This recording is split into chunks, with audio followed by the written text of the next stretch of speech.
వారి నుంచి సంక్రమించినటువంటి కేవలం అభినయ కళ మాత్రమే కాదు, ఒక యాక్టింగ్ అనేదే కాదు, ప్రజా సేవని కూడా పుణికి పుచ్చుకొని హిందూపూర్ నియోజకవర్గం నుంచి ముచ్చటగా 3వసారి ఎంపికైనటువంటి మన ధీరుడు, మన యోధుడు ఎన్ని హ్యాట్రిక్ విజయాలు అందించారు, ఎన్ని చిత్రాల్లో మనకి తన యొక్క సామర్థ్యాన్ని చూపారో మనకు తెలియందే కాదు.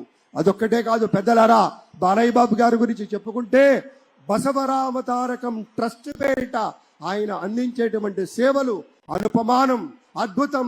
క్యాన్సర్ వ్యాధితో బాధపడుతున్నటువంటి అనేక మంది ఆర్తుల్ని రక్షించడం కోసం బసవతారకం ట్రస్ట్ పక్షాన విశేషమైనటువంటి రీతిలో సేవలు అందిస్తున్న బాలయ్య బాబుకి జై. అలాగే మన తమిళనాడు నుంచి ప్రత్యేకంగా విచ్చేసినటువంటి గౌరవనీయుల శ్రీ రజనీకాంత్ గారు విచ్చేశారు, నిరాడంబర యోధుడు. అలాగే మన పెద్దలు మెగాస్టార్ శ్రీ చిరంజీవి గారు విచ్చేశారు. స్వాగతం పలుకుతాం గట్టిగా మన మెగాస్టార్ చిరంజీవి గారికి. అద్భుతం. ఆత్మీయ ఆలింగనాల నడుమ సహేతుకమైన సప్రమాణికమైనటువంటి రీతిలో ఆ విరయం చూడండి మన రజనీకాంత్ గారిది. ఎంత ఎత్తుకెదిగినటువంటి గొప్ప కళాకారుడు అయినా కూడా వదిగి ఉండేటువంటి ఆ మహనీయులందరికీ స్వాగతం పలుకుతున్నాం. It gives us great pleasure to welcome Talaiva superstar Rajnikant garu and Lata Rajnikant garu to Andhra Pradesh for this momentous occasion. Padma విభూషణులు ఆ రోజు మనం అంతా చూసాం. పుత్రోత్సాహం తండ్రికి ఏ విధంగా ఉంటుందో మనకి తెలియదు, కానీ సోదర ఉత్సాహం ఆ సాష్టాంగ నమస్కారంలో మనం అంతా వీక్షించాం.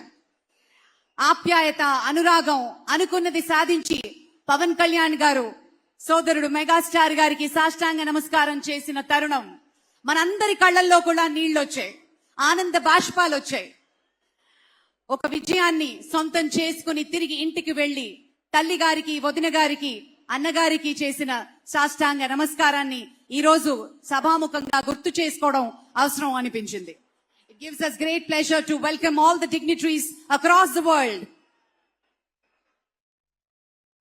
ఇప్పుడు ఒక సాంస్కృతిక అంశంలోకి వెళ్లే ముందు ఒక ఆడియో విజువల్ ప్రెజెంటేషన్ ప్లే చేయవలసిందిగా టెక్నికల్ టీమ్ ని రిక్వెస్ట్ చేస్తున్నాం. ఏవి ప్లీజ్.